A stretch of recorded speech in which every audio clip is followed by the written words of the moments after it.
Koh-Lanta, Ludovic et Jérémy victimes de la réunification.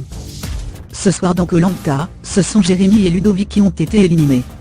Le premier va rejoindre Clémentine sur l'île de l'exil, alors que le second a fait les frais du choix des ambassadeurs, Yassin et Dylan. Tout s'accélère dans Koh-Lanta, le combat des héros. Ce soir, 2 aventuriers ont quitté le jeu, et un troisième a été envoyé sur l'île de l'exil au terme du fameux épisode de la réunification. Il y a tout d'abord eu le départ de Ludovic. Le franc-comtois était comme une épine dans le pied de l'ancienne tribu rouge, menée par Yassin. Nommé ambassadeur, ce dernier n'a pas hésité avec Dylan à éliminer le fromagère en annonçant la couleur, « Monsieur Raclette là, il faut en faire une fondue ». Autant dire qu'il allait prendre cher. Et la réunification n'a pas été synonyme d'apaisement. Étonnamment, ce n'est pas un ancien membre des Wakai qui a été la première victime de la tribu réunifiée. Ce candidat, c'est Jérémy. Le binôme de Candice n'avait pourtant pas grand-chose à craindre.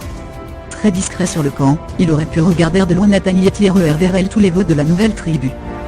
Mais son alliance avec Ludovic, le poison de Yassin, Candice, revitalisée par sa victoire à l'immunité et Nathalie, toujours aussi remontée à cause de son faux collier d'immunité, lui aura finalement coûté sa place. À égalité avec 4 voix contre Javier, alors que Nathalie n'avait que 3 voix contre elle, Jérémy savait qu'il n'avait ensuite aucune chance. Il retrouvera la semaine prochaine Clémentine sur l'île de l'exil, qui a remporté son duel face à Raphaël. Après 3 victoires d'affilée, celle qui avait éliminé Julie, n'aura finalement pas réalisé son rêve de réintégrer le jeu. Les candidats étaient aussi très en forme pour mettre le feu à leur camp. Littéralement. Pascal avait un peu froid. Il a embrasé le camp. Je suis à l'origine d'un incendie, n'ayons pas peur de le dire. Résultat, pas de blessés sauf le sac, et les nombreuses pièces de mode de Dylan. Aucune n'a survécu. Ni à part son bonnet. Utile au Fidji, le petit vent du soir était à accent circonflexe très ce n'est pas le seul. Ce qui ne l'a pas MPE accent circonflexe chez de les porter quand même, ses vêtements. On est sûr que ça lui a donné une idée de collection de vêtements.